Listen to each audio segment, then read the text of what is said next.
Hello, and welcome to Stories for Sleep. Tonight, our journey takes us back to the very beginning of the English-speaking story in America. We travel to a time before the Pilgrims, before Jamestown, to an era of fragile, uncertain first steps into a vast and unknown continent. It was a time when the world was larger, and a small group of people could be quietly swallowed by the immense wilderness, leaving behind only questions. Our story is set on a remote, windswept island of the coast of what is now North Carolina. It is the story of a small community of men, women, and children who sought to build a new life in a new world, and who in the process became the heart of America's oldest and most profound unsolved mystery. We are going to explore the quiet, somber, and deeply puzzling tale of the last colony of Roanoke, a story that ends not with a battle or a discovery, but with a profound and unsettling silence and a single cryptic word carved into a wooden post. So, I invite you now to find a comfortable position. Let the weight of the day begin to lift.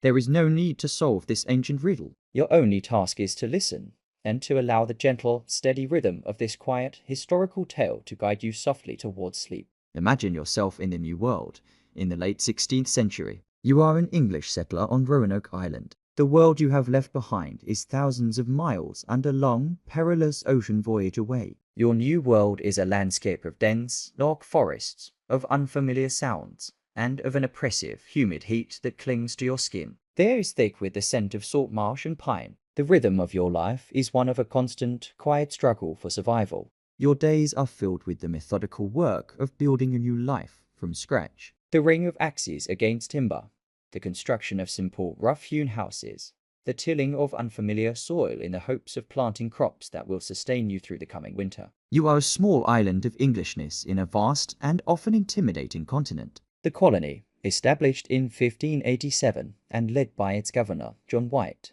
was made up of 115 men, women, and children. They were families seeking a new beginning, and in the late summer of that first year, a small symbol of that new beginning arrived. On August 18th, John White's daughter, Eleanor Dare, gave birth to a baby girl. She was named Virginia. Virginia Dare was the first English child to be born in the Americas, a small, fragile embodiment of the colony's hope that a new life could, perhaps, take root and flourish in this strange new soil. But as autumn approached, that hope was tempered by a growing anxiety. The colony's supplies were dwindling, and their relationship with the local CROATOAN and CROATOAN peoples was often tense and uncertain. The decision was made that Governor White must return to England to gather more supplies and reinforcements. Imagine that departure, the promises to return as quickly as possible, within a matter of months.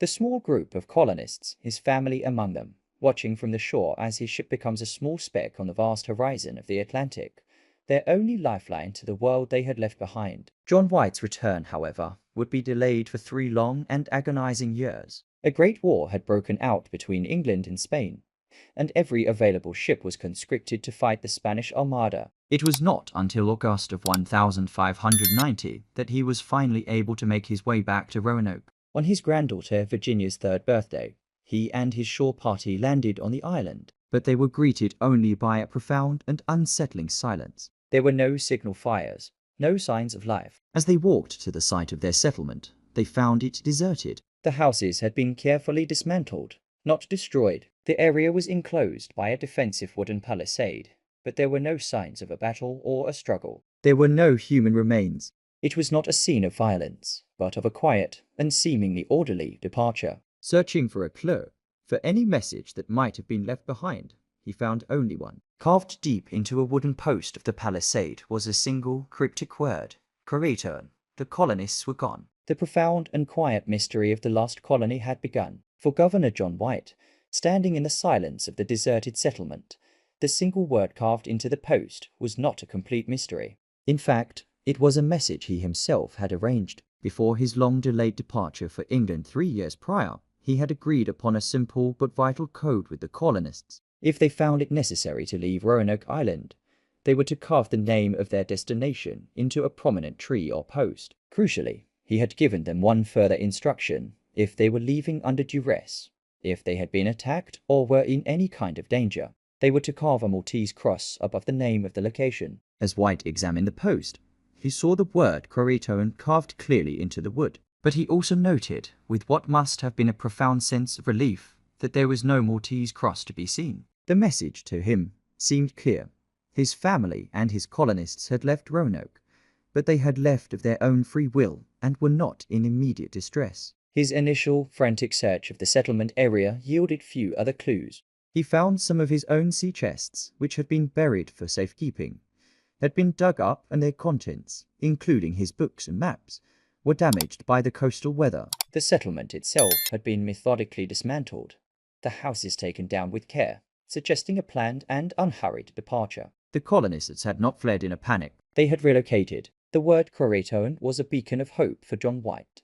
It was the name of a nearby island, known today as Hatteras Island, located about 50 miles to the south. It was also the name of the Native American people who inhabited that island, a tribe that was known to be friendly to the English. Their chief, Manteo, had even traveled to England and was a trusted and vital ally to the colony. To White, the destination was logical and safe. His family was not lost, but waiting for him with friends.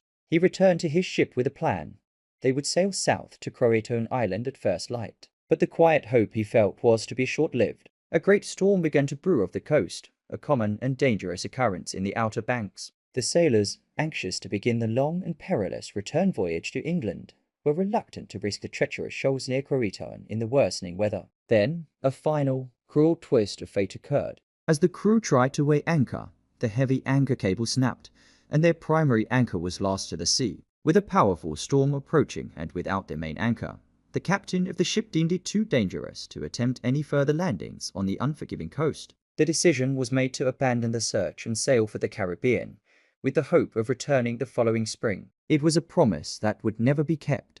John White was forced to sail away, watching the coast where he believed his daughter and granddaughter were waiting disappear behind him. He would never again have the funds or the opportunity to return to the New World. The initial investigation, led by the man with the most at stake, had ended in a quiet and heartbreaking failure, leaving the fate of the colonists to become a true and lasting mystery.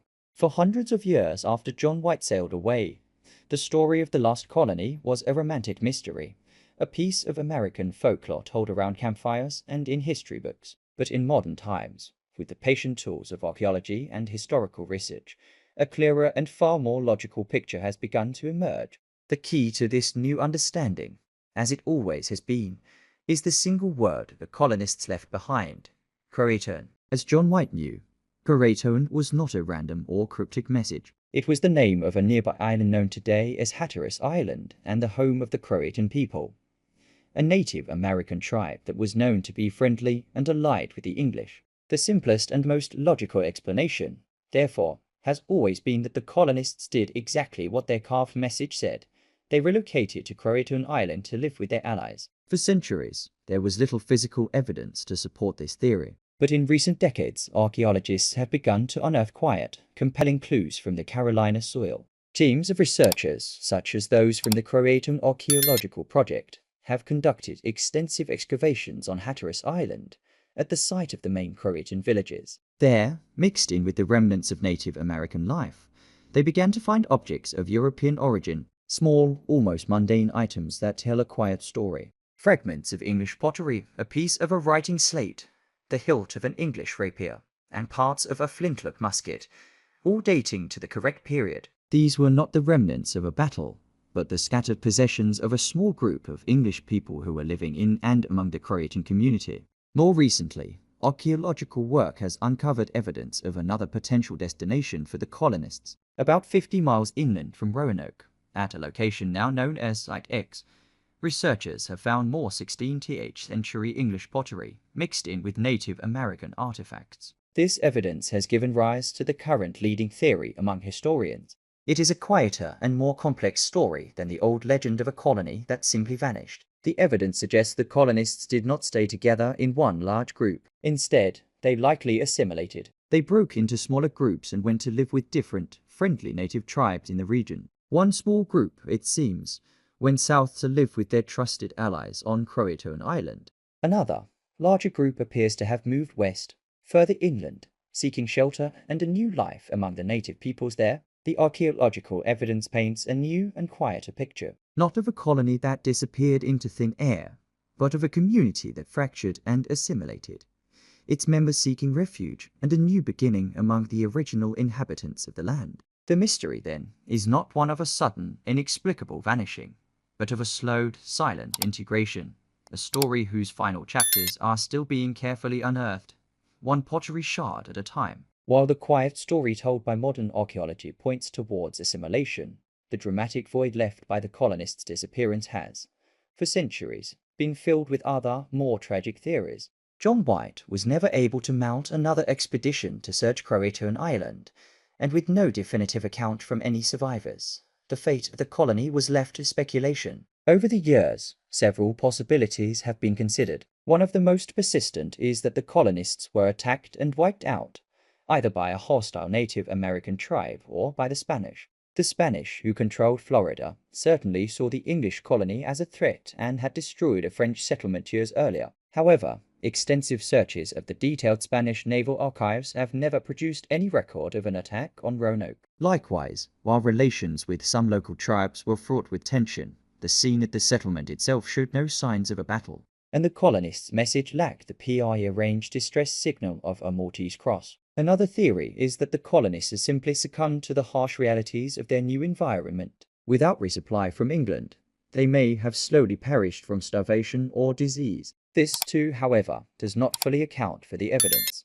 A community slowly dying off would likely have left behind graves, and it does not explain the orderly dismantling of their houses. And so, we are left with the most likely, if less dramatic, conclusion that the colonists, facing a desperate situation, chose to integrate with the native population, seeking safety and survival by joining their communities. They were not lost in a single catastrophic event, but were absorbed, bit by bit, into the fabric of the native world, their English identities slowly fading over generations. The last colony of Roanoke remains, in many ways, America's oldest unsolved mystery. It is a quiet but powerful story about the fragility of beginnings and the immense challenges of survival in a new and unfamiliar world. The story of the Roanoke colony begins with a fragile hope for a new life and ends with a single cryptic word. It is a tale that has become a foundational piece of American folklore, a somber and humbling reminder that not all beginnings are clear,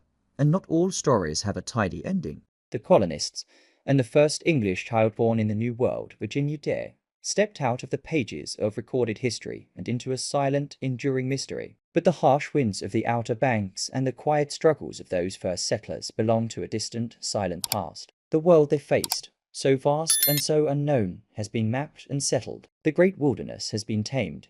Here, in the stillness and comfort of your room, you are safe and secure. There are no unknown shores to explore, no uncertain futures to face. There is only the peace of the present moment. The colony is lost only to history now. The questions it left behind can rest. Let the mystery of the past dissolve into the quiet of the night. All that is left is your own peaceful stillness and the gentle invitation to sleep.